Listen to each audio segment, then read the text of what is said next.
Hello everyone, welcome you all to the online lecture series of Basic Electrical Engineering. And today we are going to do three-phase connections, right? जो last video में हमने थोड़ा briefly explain किया था star connection और delta connection, तो आज उन्हीं के बारे में हम डिस्कशन करेंगे। तो सबसे पहले हमारा टॉपिक ऑफ डिस्कशन रहेगा स्टार कनेक्शन। ठीक है, स्टार कनेक्शन से हम शुरू कर रहे हैं। स्टार कनेक्शन, स्टार कनेक्शन कैसा होता है इसका हमने कल डेफिनेशन में बताया था लास्ट वीडियो में, जो वीडियो नंबर 61 था उसमें हमने डिस्कस किया था कि स्टार हम तब बनाते हैं जब तीन कॉइल्स के सिमिलर एंड्स को एक कॉमन पॉइंट से जोड़ दिया जाए। जैसे हम अभी स्टार कनेक्शन को क्रिएट करेंगे, हमारे पास तीन कॉइल्स हैं, coil number 1, coil number 2, coil number 3। ये तीन कॉइल्स हैं, इन तीनों कॉइल्स को हमने यहाँ पर एक कॉमन पॉइंट से जोड़ा है जो कि सिमिलर पॉइंट्स हैं, राइट। स्टार्ट पॉइंट यहाँ पर है आपका, एंड पॉइंट यहाँ पर है, तो हमने तीनों कॉइल्स के एंड पॉइंट्स को जोड़ दिया है। इन तीनों को जोड़ने के बाद आपको एक जो कॉमन पॉइंट मिलता है वो स्टार पॉइंट या न्यूट्रल पॉइंट कहलाता है। This is called neutral and, right. और जो फ्री एंड्स हैं तीनों कॉइल्स के, उन सबको हम कंडक्टर्स के थ्रू कनेक्ट कर लेंगे लाइक दिस। ठीक है, तो ये आपको एक थ्री फेज कनेक्शन मिल जाता है, जिसमें सबसे पहला आपका जो फेस है will call it red phase R, second वाला जो कॉइल है उसको हम बोलेंगे वाई फेस, और थर्ड वाला जो कॉइल है उसको बोलेंगे हम पी फेस। ठीक है, ये तीन हमारे पास फेजेस हैं। साथ ही साथ एज वी नो कि जो भी वोल्टेज हम मेजर करते हैं एक फेज के और न्यूट्रल के बीच में, उसको क्या कहते हैं हम, फेस वोल्टेज कहते हैं। तो अगर ये न्यूट्रल पॉइंट है तो what ever the voltage being measured here will be called ERN। ठीक है, E is the EMF, RN means the voltage measured in between R and N. This is called the phase voltage, right? Similarly, if you measure the voltage in between Y phase and neutral will be called VYN, and the voltage which will be measured in between B and neutral will be called EBN, right? तो ये तीन हमारे पास phase voltages इस three phase connection में available हैं। This is our neutral point, right. तो ये हमारा थ्री फेज 4 वायर सिस्टम है। हमने कल लास्ट वीडियो में भी डिस्कस किया था कि 4 वायर इसीलिए है क्योंकि यहाँ पर न्यूट्रल पॉइंट एग्जिस्ट करता है। अगर न्यूट्रल पॉइंट को आप यहाँ से हटा देंगे तो ये थ्री फेज 3 वायर कनेक्शन कहलाएगा, अगर हम 3 वायर्स को कंसिडर नहीं कर रहे हैं, राइट। नाउ इस फिगर में अगर आप देखेंगे कि एक ऐसा वोल्टेज जो दो फेजेस के बीच में मेजर किया गया हो, यानी कि if you measure a voltage in between R and Y phase, this will be called VRY, assuming that कि R is positive, Y is negative, so this is called line voltage, right? Similarly, if you measure the voltage in between Y and B, this will be called VYB, it is also a line voltage. And if you measure the voltage in between R and B, this will be called VRB। ठीक है, तो ये तीन आपके पास line voltages हो गई। Definition line voltage की हमने कल लास्ट वीडियो में बताई थी कि जब दो फेजेस के बीच में वोल्टेज को मेजर किया जाता है तो वो लाइन वोल्टेज कहलाती है, और जब एक फेज और न्यूट्रल के बीच में वोल्टेज को मेजर किया जाता है तो उसको हम कहते हैं phase voltage, correct. Now the current which is flowing through this line, this is called line। Basically जो एक कंडक्टर है इसको हम बोलते हैं लाइन, और ये जो कॉइल है, ये जो कॉइल पार्ट है इसको बोलते हैं phase. This is called phase and this is called line, right. तो जो भी करंट आर फेज से जा रहा है दैट विल बी IR। ठीक है, आर फेज से जाने वाला जो करंट है वो IR है।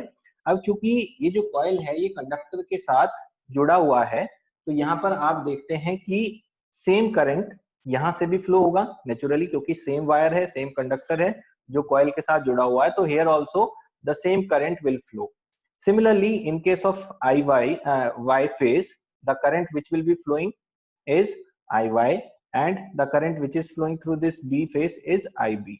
same current will be flowing through the phase part also, correct, क्योंकि सारी चीजें सीरीज में लगी हुई है यहाँ पे। ठीक है, नाउ जो करंट फ्लो हो रहा है आप देख पा रहे हैं इसकी जो डायरेक्शन है वो आउटवर्ड डायरेक्शन है। ऐसा क्यों हुआ? आउटवर्ड डायरेक्शन में जो करंट फ्लो होगा इसलिए फ्लो हो रहा है क्योंकि ये जो सप्लाई है, ये हमने जो डायग्राम बनाया, this is basically three phase supply diagram. This is three phase supply, right. अब सप्लाई का काम क्या होता है? सप्लाई का काम होता है करंट को फ्लो करना लोड की साइड को। तो सप्लाई लोड से जब कनेक्ट होगी, यहाँ पर जो हमारे पास 3 फेजेस हैं, जब इन 3 फेजेस पे लोड कनेक्ट होगा, उस केस में लोड आपके करंट को रिसीव करेगा और सप्लाई करंट को देगी। तो सप्लाई का जो करंट का डायरेक्शन है वो लोड की साइड पे होना चाहिए। We can connect a load here at this R phase, Y phase and B phase, and if required to this neutral, right? Now a current will also be there on the neutral. This will be called neutral current IN.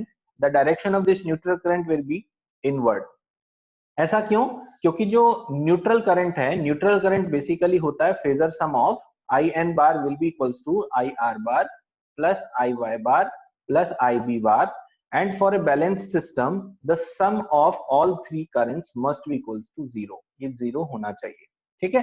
अब जो direction है that is decided only because of KCL, right. अगर आप इस N point पर KCL apply करते हैं तो केसीएल अप्लाई करने के बाद आप देखते हैं कि जो 3 आउटगोइंग करंट्स हैं, उन 3 आउटगोइंग करंट्स के इक्वल में एक करंट होगा जो आईएन करंट है, and that has to be inward in direction. उसकी जो डायरेक्शन है वो इनवर्ड होनी चाहिए, तभी वो इक्वालिटी को मेंटेन करेगा, और जो फेजर सम है वो इक्वल टू जीरो होना चाहिए।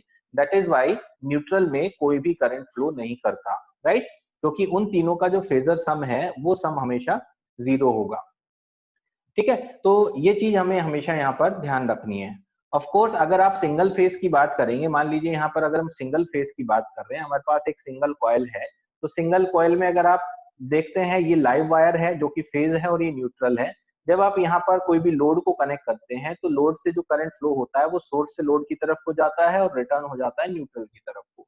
तो आप देखते हैं कि जो भी करंट हमारा यहाँ फ्लो होगा उतना का उतना आपका यहाँ से रिटर्न हो गया। तो जो नेट करंट फ्लो होता है वो किसी एक पर्टिकुलर जंक्शन पे आप पाएंगे कि हमेशा करंट जीरो ही होगा, ठीक है। मान लीजिए इस पॉइंट पर आप देख लीजिए, इस पॉइंट पर एक करंट आपका आउटगोइंग है, एक करंट आपका इनकमिंग है, तो दोनों एक दूसरे के अपोजिट लिए जाएंगे, एक आउटगोइंग करंट और एक इनकमिंग करंट, और both will be equal, right. तो सेम यहाँ पर भी हम वही चीज कर रहे हैं कि एक जो करंट है न्यूट्रल करंट, वो तीनों का फेजर सम है, और एज पर the KCL Kirchhoff current law उसका जो डायरेक्शन है वो हमें बताएगा कि कितना यहाँ से करंट फ्लो होना चाहिए, राइट।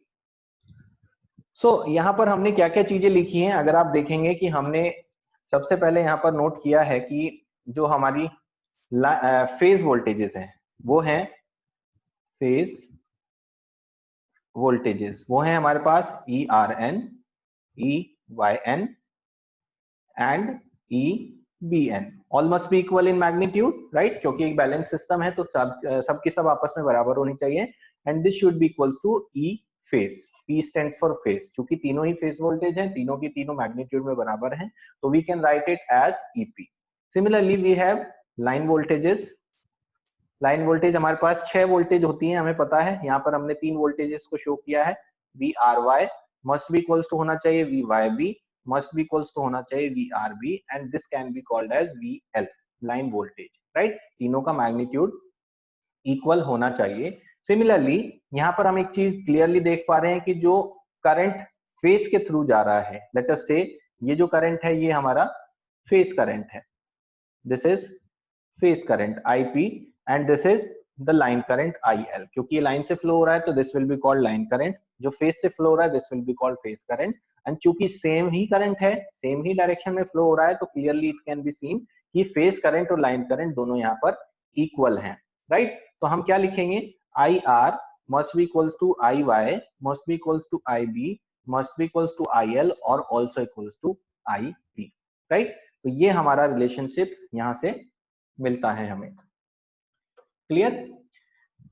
साथ ही साथ ये जितने भी वोल्टेजेस और जितने भी करंट्स हैं, हमने जितने भी यहाँ पर लिखे हैं, सभी एक दूसरे से 120 डिग्री पे फेस डिस्प्लेसमेंट के साथ फेजर डायग्राम पे बनाए जाएंगे, क्योंकि सभी में एक दूसरे में बैलेंस सिस्टम है, मैग्नीट्यूड सबका बराबर है, तो सभी के बीच में 120 डिग्री का जो डिफरेंस है, फेज डिफरेंस, वो बना रहेगा। Now let's create the phasor diagram. Phasor diagram बनाते हैं। हमारे पास 3 फेज वोल्टेजेस हैं, 3 फेज वोल्टेजेस हैं, तो हम उनको इस तरह से बनाएंगे। पहला जो फेज है ये है हमारे पास, इट इज ERN, ठीक है। उसे 120 डिग्री पीछे हमारा जो चल रहा होगा EYN, और इससे 120 डिग्री अपार्ट होगा आपका ई बी एन। ये 3 फेज वोल्टेजेस हैं। The angle in between all 3 is 120 degree. ठीक है, ये हमारे पास है। नाउ हमें क्या ऑब्टेन करना है, हमें लाइन वोल्टेज ऑब्टेन करना है, वी आर वाई को ऑब्टेन करना है। तो हम क्या लिख सकते हैं, यहाँ पर हमें पता है V R Y is equals to होगा E R N phase voltage of R minus of phase voltage of Y, क्योंकि R is positive Y is negative, तो we have V R Y is equals to E R N minus E Y N. Similarly we have potential difference between y and b as v y b। v y b हमारा y और b के बीच में है, तो v y b must be equals to होना चाहिए is equals to e y n minus e b n। the third voltage is v r b। v r b is equals to e r n minus e b n। तो ये 3 आपके पास line voltages हो गए in terms of phase voltage. ठीक है, तो अब हम अगर आर फेस और वाई फेस का phase difference through phasor calculate करना चाहें तो हमें क्या करना होगा, हमें यहाँ पर आर एन तो आपके पास ऑलरेडी है, this is your R N here. ठीक है, here we have R N. Y N को नेगेटिव का वाई एन चाहिए, इसका सिंपल सा मीनिंग हो गया हमारे पास E R N plus minus of E Y N. हम इसको ऐसा लिख सकते हैं, यानी कि अगर हमें ई वाई एन माइनस का मिल जाए और उसको हम ई आर एन के साथ सम करें तो वी आर वाई हमें मिल जाना चाहिए। तो ई वाई एन को हम प्लॉट करेंगे रिवर्स साइड में। जब ई आर एन को रिवर्स साइड में प्लॉट करेंगे तो ये कुछ इस तरह का कुछ बन जाएगा। ठीक है, ये है हमारा minus of E Y N.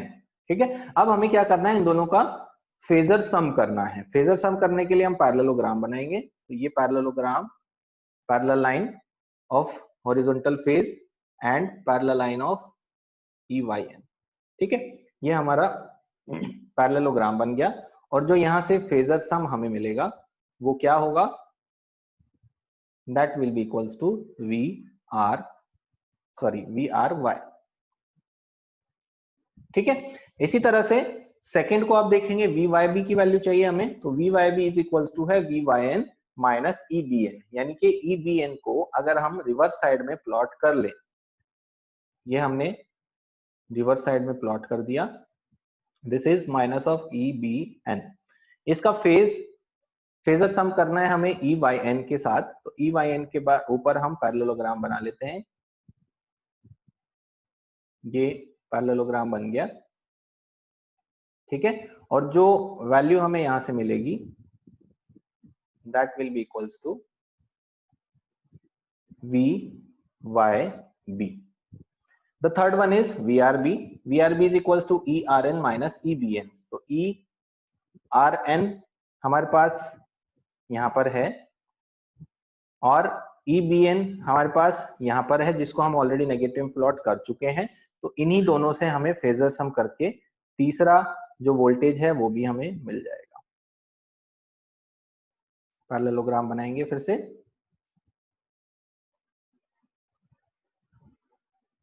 तो ये आपका पैरेललोग्राम बन जाएगा और यहां पर जो आपको वोल्टेज मिलेगा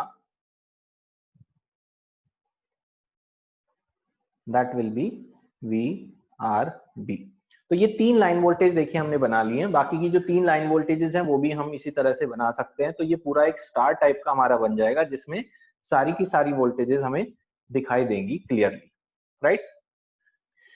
नाउ अब हमें क्या करना है, हमें वैल्यू कैलकुलेट करनी है।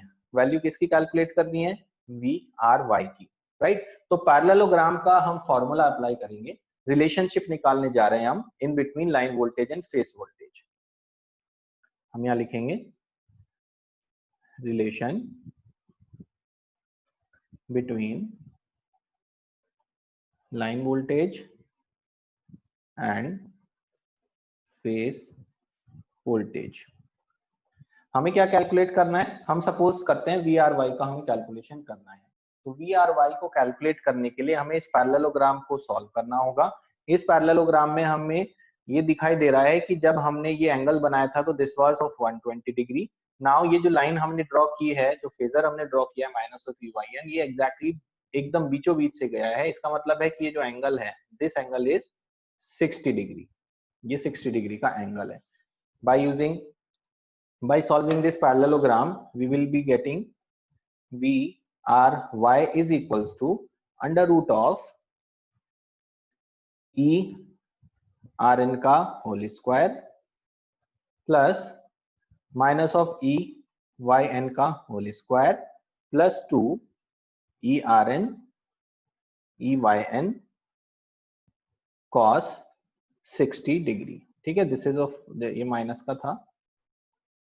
ठीक है, ये हमारे पास आ गया। Now since we know that जो मैग्नीट्यूड है ई आर एन का और minus of E Y N का वो है इक्वल टू ई फेज के बराबर। सिमिलरली जो वी आर वाई है दैट इज इक्वल टू है लाइन वोल्टेज के बराबर। ये वैल्यूज हम इसमें अगर पुट करें तो हमें मिलता है V L is equals to square root of E R N square यानी कि E P square plus again E P square plus 2 E P square cos 60 degree. Cos 60 होता है 1/2 तो under root of EP 2 EP square plus 2 EP square into 1/2। 1/2 से 2 cancel हो गया तो हमें मिलेगा under root of 3 EP square और V L is equals to under root of 3 V EP EP. क्या कह सकते हैं हम कह सकते हैं कि the line voltage is equals to under root of 3 of the phase voltage। ठीक है, किस केस में? In case of 3 phase star connection. तो ये एक इंपॉर्टेंट रिलेशन है जो यहां से हमने कंक्लूड किया है, राइट। इसके बाद बाकी जो हमारे पॉइंट्स हैं वो हमारे पॉइंट्स अभी भी इक्वल होंगे, जो कि कहते हैं कि सारी की सारी लाइन वोल्टेजेस बराबर हैं, यानी कि जो वी आर वाई है, जो वी वाई बी है, जो वी आर बी है, all are equal to this line voltage and this line voltage will be equals to √3 of V phase या √3 ऑफ ई फेस। हम जिस टर्म से भी लिख रहे हैं उसी टर्म से हम यहाँ पे लिखेंगे। ठीक है, दूसरी चीज हम यहाँ पर कह सकते हैं कि जो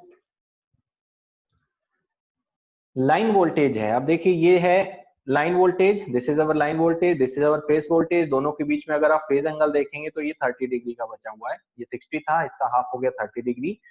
आर फेस का line voltage V R Y है, तो फेस वोल्टेज जो लाइन वोल्टेज में क्या डिफरेंस हो गया 30 डिग्री का, जिसमें लाइन वोल्टेज लीड कर रहा है। ये हमने लास्ट वीडियो में भी समझाया था आपको। तो हमें क्लियरली दिखाई देता है कि line voltage is leading by 30 degree from its respective phase voltage। ठीक है, ये अपनी रेस्पेक्टिव फेस वोल्टेज से 30 डिग्री से लीड करता है। ठीक है, तो ये रिलेशन हमने कैलकुलेट कर लिया, relation between line voltage and face voltage जो हमें करना था। नाउ सेकंड जो रिलेशनशिप है हमें फाइंड आउट करनी है line current and face current के बीच में।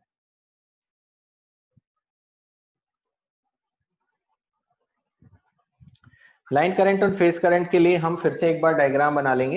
ये डायग्राम जो हमारा स्टार कनेक्शन का है कुछ इस तरह का है। इसमें इस बार हम न्यूट्रल नहीं बनाएंगे, this is the connection, right. इसमें आप देखेंगे ये हमारा आर फेस है, ये वाई फेस है, ये बी फेस है। The current which is flowing here is I R, here is I Y and here is I B. Same current is flowing here, this is also I R, I Y, I B. ठीक है, तो ये चीज हमें clearly दिखाई दे रही है कि हर एक फेज उसके साथ लाइन कंडक्टर के साथ सीरीज में जुड़ा हुआ है। ठीक है, तो हम कह सकते हैं कि in this case of star connection we have line current IL is equals to the phase current IP। ठीक है, this is the important relation of a star connection जिसमें line current and phase current all are equal. ठीक है, दूसरा relation हमारा जो important point है वो है all the currents are equal in magnitude, यानी कि IR, IY, IB all are equals to IL and all are equals to IP। तीसरा पॉइंट हमारा है all are displaced by 120 degree. ठीक है, ये चीज हमें यहाँ पे क्लियर हो रही है।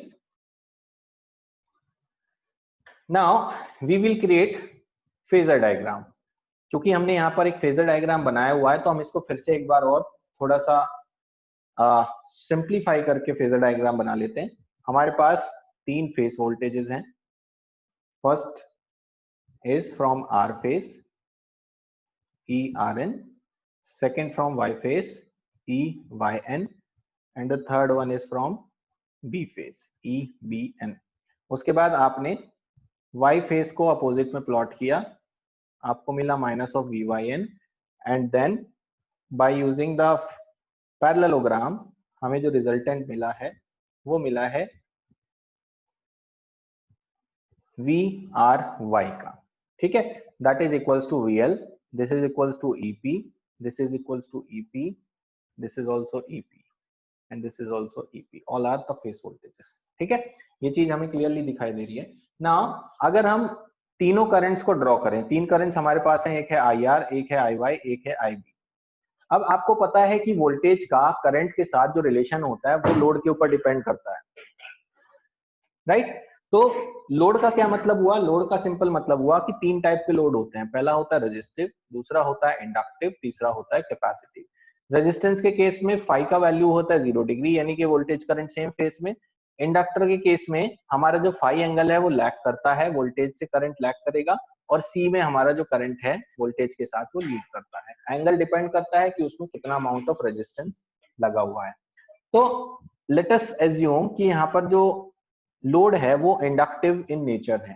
ठीक है, तो अगर हमारा लोड इंडक्टिव इन नेचर है तो उससे हमें क्या मिलने वाला है? हमें उससे सीधे सीधे करंट की लोकेशन पता चल जाएगी। अगर आर फेज की वोल्टेज यहाँ पर है तो आर फेज का जो करंट है वो कहाँ होगा? इससे लैग करता हुआ बनाएंगे हम, तो दिस इज IR, या फिर आप कहेंगे फेज करंट है IP। सिमिलरली वाई करंट का जो वाई फेज का जो करंट है वो इससे सेम एंगल से डिस्प्लेस्ड होगा। मान लीजिए ये एंगल फाई है तो सेम फाई एंगल यहाँ पर भी बनेगा, ये जो फाई एंगल है यहाँ पर भी बनेगा। This is IY, that is also IP, और इन दोनों करंट्स के बीच में जो एंगल होगा that has to be equal to 120 degree. And for this third one IB और IP, दिस इज आल्सो 5। तो ये तीनों करंट्स हो गए हमारे। ठीक है, साथ ही साथ हमें पता है फेज करंट और लाइन करंट दोनों इक्वल हैं, तो हम यहीं पर लिख सकते हैं this is also equals to IL and IL। तो ये फेज करंट्स भी बन गए, लाइन करंट्स भी बन गए, और हमें फेज एंगल भी क्लियरली पता चल गया है। अब आप क्या देखते हैं? अब आप देखते हैं कि what is the phase difference in between line voltage and corresponding line current. Line voltage यहाँ पर बनी हुई है, ये जो एंगल है this is angle is equal to 30 degree. इस आर फेज का लाइन वोल्टेज यहाँ है और आर फेज का लाइन करंट यहाँ है, दोनों के बीच में कितना एंगल है? This is 30 plus 5। अगर लैगिंग केस है तो, लीडिंग होता तो हम क्या कर रहे होते? लीडिंग होता तो हम इस करंट से फाई एंगल लीड करते हुए उस करंट को बना रहे होते। ठीक है, तो इन केस ऑफ लैगिंग, अभी हम लैगिंग का ही बात कर रहे हैं, तो लैगिंग के केस में line current lags behind the line voltage by 30 plus 5 degree. और अगर हम लीडिंग केस लेते तो लाइन करंट लीड करता लाइन वोल्टेज से बाय कितने एंगल से? 30 माइनस 5। ठीक है, क्यों? मैं आपको एक सिंगल करंट बना के दिखा देता हूं। इन केस ऑफ लीडिंग हमारा जो फेज वोल्टेज है वो यहाँ पर है, फेज करंट इसके करस्पॉन्डिंग लीड करते हुए हम बनाते, तो मान लीजिए कि हमारा जो करंट है वो यहाँ बन रहा होता, this is the current IR। ये जो एंगल है this must be equals to 5, तो ये 30 डिग्री था, ये 5 था, यहाँ हम क्या करते? 30 माइनस 5, हमारा जो एंगल बन जाता वो 30 माइनस 5 हो जाता, राइट? तो ये रिलेशन हमें यहाँ पर मिल गया है। Now the last thing we have to determine three phase power। Three phase power क्या होती है? इसके लिए हम सबसे पहले सिंगल फेज पावर देखेंगे। सिंगल फेज पावर का जो रिलेशन है वो होता है VI cos phi।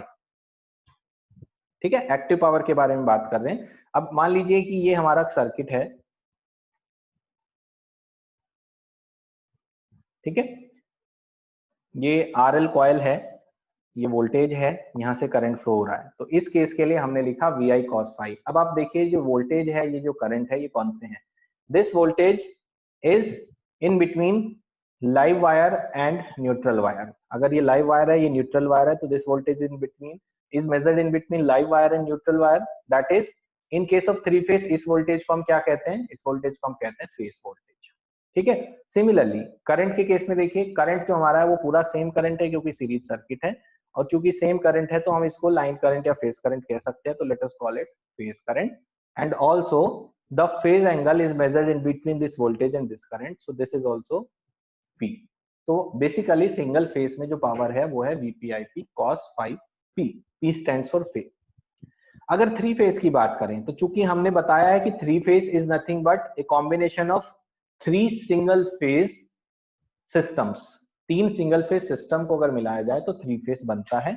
तो थ्री फेज पावर भी आपकी क्या हो जाएगी? Three times of single phase power, यानी कि 3 VI cos phi। Also you can write it as 3 VP IP cos phi P। Right now as we know in star connection हमने निकाला है VP is equals to VL upon √3, क्योंकि VL equals to √3 V face होता है। Similarly IP is equals to होता है IL। In relation को अगर पुट करोगे तो एक्टिव पावर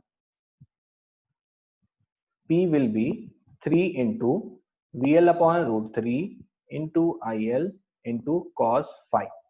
क्या मिल जाएगा हमें? This will be equals to under root of 3 VL IL cos phi। So this is another formula for power. So there are two formulas to calculate power. One is in terms of line voltage. This is in terms of line quantities, or in terms of phase, the relation is P is equals to 3 times of VPIP cos phi। Unit is watt। Correct, ये active power हो गई। Reactive power के case में हम similarly इसी तरह से लिख सकते हैं। Reactive power Q is equals to √3 VLIL sin phi VAR और 3 VPIP sin phi VAR, and the apparent power, that is S, is equals to √3 VLIL और 3 VPIP वोल्ट एम्पियर। राइट, तो ये हमारे पावर के रिलेशंस हो गए। ठीक है, तो this is all about the star connection. Star connection में हमने दो रिलेशन कैलकुलेट किए। पहला रिलेशन था लाइन वोल्टेज और फेज वोल्टेज के बारे में, दूसरा रिलेशन था लाइन करंट और फेज करंट के बारे में। And then finally by using these two relations we have calculated the three phase power, active power, reactive power and apparent power. ये सारी चीजें हमने यहाँ पर कैलकुलेट की और फाइनल रिलेशंस निकाल लिए। Alright, so that's all in this video. इस वीडियो में हम इतना ही कर रहे हैं, कंक्लूड कर रहे हैं इस वीडियो को। अगला जो वीडियो होगा उस वीडियो में हम डेल्टा कनेक्शन के बारे में बात करेंगे। Right, so thank you for watching this video. Thank you.